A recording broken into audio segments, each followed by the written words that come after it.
राधे राधे दोस्तों। आज बुधवार का पावन दिन है और आज कोई संकटी चतुर्थी नहीं है, लेकिन भक्ति में कोई दिन तारीख नहीं देखी जाती। माता का नाम, माता की कथा जब भी सच्चे मन से सुनी जाए वो उतना ही फल देती है। इसलिए आज मैं आप सभी को चौथ माता की पावन कथा सुनाने जा रही हूँ, जो हमारे जीवन के दुख, कष्ट और संकट को दूर करने वाली मानी जाती है। आप भी जहाँ हैं वहीं से सच्चे मन से माता को याद करें और जय चौथ माता जरूर लिखें। भक्तों, जरूरी नहीं है कि केवल व्रत वाले दिन ही हम माता को याद करें। अगर सच्चा मन हो तो हर दिन माता का दिन बन सकता है। और साथ ही भगवान गणेश की कथा सुनने से व्रत का पूर्ण फल प्राप्त होता है। पौराणिक कथा के अनुसार आज मैं आपको एक कथा सुनाने जा रही हूँ। आप ध्यानपूर्वक सुनना और अगर आपको अच्छी लगी हो तो कमेंट बॉक्स में जय चौथ माता जरूर लिखना। आइए शुरू करते हैं। एक गांव में एक सेठ और सेठानी थी। उनके एक बेटा और एक बहू थे। बहू सबको भोजन करा के फिर स्वयं भोजन करती थी। एक पड़ोसन ऐसी भी थी जो रोज पूछती थी, बहू आज क्या बनाया है, क्या खाया है? तो बहू कहती, ठंडो बासी एक दिन। उसके पति ने ऐसा सुनकर विचार किया कि आज तो पकवान बनाए जाए, फिर देखे कि पत्नी क्या कहती है। उसने तरह तरह के पकवान बनाए और घर के सभी लोगों ने एक साथ बैठकर भोजन किया। आज भी पड़ोसन ने पूछा तो बहू ने कहा कि ठंडो बासी। सेठ ने लड़के ने सोचा, हो ना हो कोई बात अवश्य है जिससे कि मेरी पत्नी ऐसा कहती है। उसने पत्नी से पूछा, तुम रोज ठंडो बासी खाया ऐसा क्यों कहती हो, जबकि हम सब ने एक साथ बैठकर कई तरह के पकवान खाए? उसकी पत्नी बोली, हम जो खा रहे हैं वह बाप बूढ़ों की कमाई की है। जिस दिन आप कमा कर लाओगे उस दिन मैं समझूंगी कि ताज़ा भोजन कर रहे हैं। अब एक दिन लड़के ने माँ से कहा, मैं बड़े शहर में कमाई करने जा रहा हूँ। माँ बोली, बेटा अपने पास इतना धन है कि खाया नहीं खत्म होगा। माँ ने मना करने पर भी बेटे ने स्वयं कमाने का निश्चय कर लिया और जाते समय पत्नी से कहा, जब तक कमाकर बहुत सा धन लेकर ना आओ तुम चूल्हे की आग मत बुझने देना। एक दिन चूल्हे की आग बुझ गई तो वह मन ही मन घबराने लगी, कहीं मेरे पति पर संकट तो नहीं आ पड़ा। जल्दी से पड़ोस में से आग लगाकर चूल्हे पे रख दूं, ऐसा विचार करके पत्नी पड़ोसन में गई, पड़ोसन के घर। वहाँ पड़ोसन चौथ माता का व्रत और पूजन कर रही थी। पड़ोसन ने कहा, थोड़ी देर में आकर ले जाना।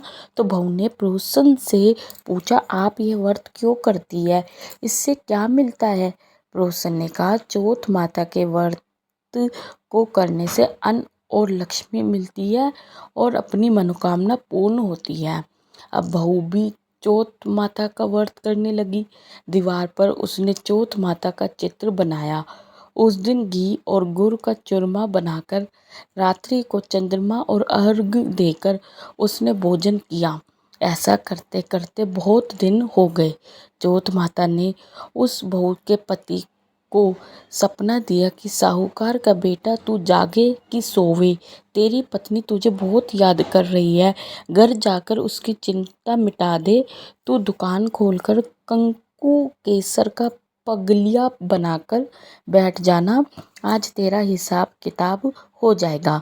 अब तो चौथ माता ने जैसा कहा था वैसा ही हुआ। उसने घर जाने की तैयारी की और गाड़ी भर के धन दौलत लेकर चल दिया। रास्ते में एक बड़ा सा काला नाग फन फैलाए बैठा था और कहने लगा, आज तो मैं तुझे दसूंगा, छोड़ूंगा नहीं। आज तेरी आयु पूरी हो गई है। सेठ के लड़के ने कहा, आज चौथ माता ने मुझे अपना सपना दिया तो मैं पत्नी से मिलने घर जा रहा हूँ। वहाँ मेरी पत्नी बहुत चिंता कर रही है। मैं उससे मिलकर जरूर आऊँगा, तब तुम मुझे डस लेना।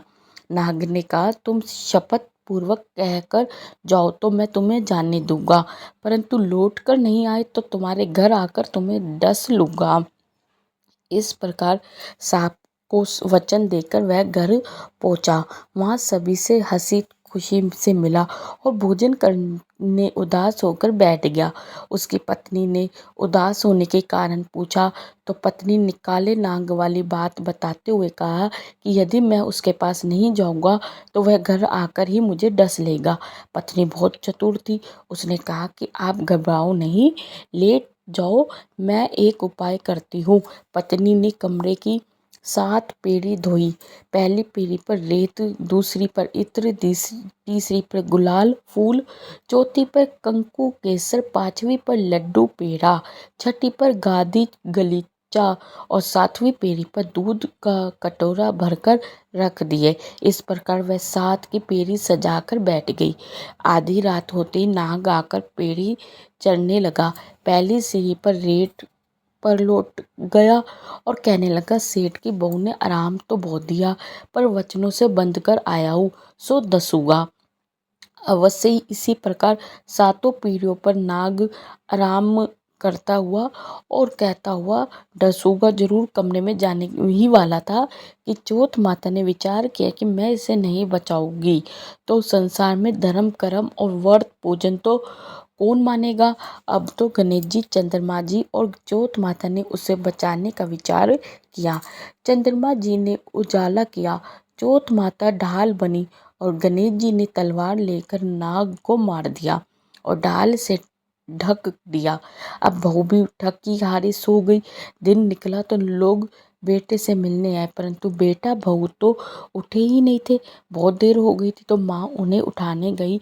माँ ने 7 सीढ़ियों पर जो कुछ देखा वह बहुत ही घबराई और बेटा बहू को आवाज लगाई, बेटा बहू उठो। तो देखा कि एक ढाल तलवार वहां पड़ी है। अब ढाल उठाई तो वही काला नाग मरा हुआ पड़ा था। बेटा बहू ने सोचा कि आज तो धर्म कर्म ही आड़े आ है। जो भगवान गणेश जी और चौथ माता ने अपनी रक्षा की है, चौथ माता आपने जैसे सेठ के बेटे बहू की रक्षा की, वैसे ही सबकी रक्षा करना। बोलो चौथ माता की जय। भगवान विघ्नहर्ता गणेश जी की कथा सुने बिना चौथ माता के व्रत की कथा अधूरी मानी जाती, इसलिए अब आप सुनिए भगवान गणेश जी की कथा। एक समय की बात है, विष्णु भगवान का विवाह लक्ष्मी जी के साथ निश्चय हो गया। विवाह की तैयारियां होने लगी। सभी देवताओं को निमंत्रण भेजे गए, परंतु गणेश जी को निमंत्रण नहीं दिया गया। कारण जो भी रहा हो, अब भगवान विष्णु की बारात जाने का समय आ गया। सभी देवता अपनी पत्नियों के साथ विवाह समारोह में आए। उन सब ने देखा कि गणेश जी कहीं दिखाई नहीं दे रहे हैं। तब वे आपस में चर्चा करने लगे कि क्या गणेश जी को नहीं न्योता या स्वयं गणेश जी नहीं आए हैं। सभी को इस बात पर आश्चर्य होने लगा। तभी सबने विचार किया कि विष्णु भगवान जी से ही इसका कारण पूछा जाए। विष्णु भगवान जी ने पूछने पर उन्होंने कहा कि हमने गणेश जी के पिता भोलेनाथ महादेव को न्योता भेजा है। यदि गणेश जी अपने पिता के साथ आना चाहते तो आ जाते, अलग से न्योता देने की कोई आवश्यकता भी नहीं थी। दूसरी बात यह है कि उनको 1.25 मन मूंग, 1.25 मन चावल, 1.25 मन घी और 1.25 मन लड्डू का भोग दिन भर में चाहिए। यदि गणेश जी नहीं आएंगे तो कोई बात नहीं, दूसरे के घर जाकर इतना सारा खाना पीना अच्छी बात नहीं लगता। इतना वार्ता कर रहे थे कि किसी एक ने सुझाव दिया कि यदि गणेश जी ना भी आ जाए तो उनको द्वारपाल बनाकर बैठा देंगे कि आप घर की देखभाल करना, आप तो चूहे पर बैठकर धीरे धीरे चलोगे तो बारात से बहुत पीछे रह जाओगे।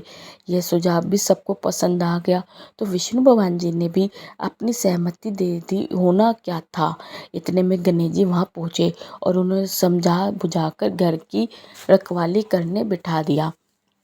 बारात चल दी।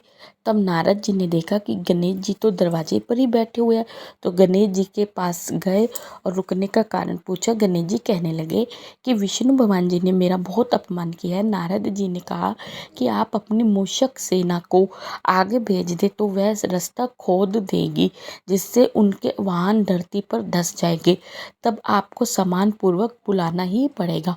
अब तो गणेश जी ने अपनी मूषक सेना जल्दी से भेज दी और सेना ने जमीन पोली कर दी। खोली।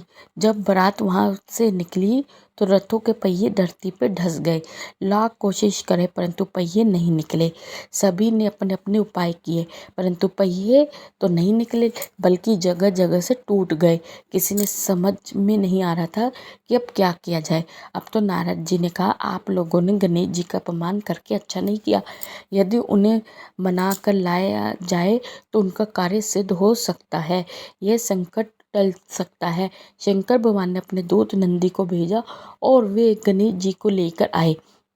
गणेश जी का आदर सम्मान के साथ पूजन किया। तब कहीं रथ के पहिए निकले। अब रथ के लिए पहिए निकल तो गए परंतु वे टूट फूट गए और उन्हें सुधारने कौन पास के खेत में खाती काम कर रहा था, उसे बुलाया गया। खाती अपना कार्य करने के पहले श्री गणेशाय नमः कहकर गणेश जी की वंदना मन ही मन करने लगा। देखते ही देखते खाती ने सभी पहियों को ठीक कर दिया। तब खाती कहने लगा कि हे देवताओं, आपने सर्वप्रथम गणेश जी को नहीं मनाया होगा और ना ही उनका पूजन किया होगा, इसलिए तो आपके साथ ऐसा संकट आया है। हम तो मूर्ख अज्ञानी है, फिर भी पहले गणेश जी को पूजते हैं, उनका ध्यान करते हैं। आप लोग तो देवतागण हैं, फिर भी आप गणेश जी को कैसे भूल गए। अब आप लोग भगवान श्री कृष्ण जी के जय बोलकर जय तो आपके सबका काम बन जाएगा और कोई संकट भी नहीं आएगा। अब सभी को अपनी अपनी गलती का पछतावा हुआ और सबने भगवान श्री गणेश जी की जयकारा करते हुए और बारात वहाँ से चल दी और विष्णु भगवान का लक्ष्मी जी के साथ विवाह संपन्न करा के सभी सकुशल घर लौट आए। गणेश जी महाराज, आपने जैसे विष्णु भगवान के कार्य को सिद्ध किया वैसे ही सभी के कार्यों को सिद्ध करना। बोलो भगवान गणेश की जय। तो यह कथा थी आज की चौथ माता की कथा और विघ्न हरता भगवान गणेश जी की कथा। आज की कथा अच्छी लगी हो तो वीडियो को लाइक करना मत भूलिएगा और कमेंट में चौथ माता की जय और भगवान गणेश जी की भी जय लिखेगा और हमारे चैनल को भी सब्सक्राइब करेगा। मिलते हैं आपको अगली वीडियो के साथ, जब तक के लिए राधे राधे।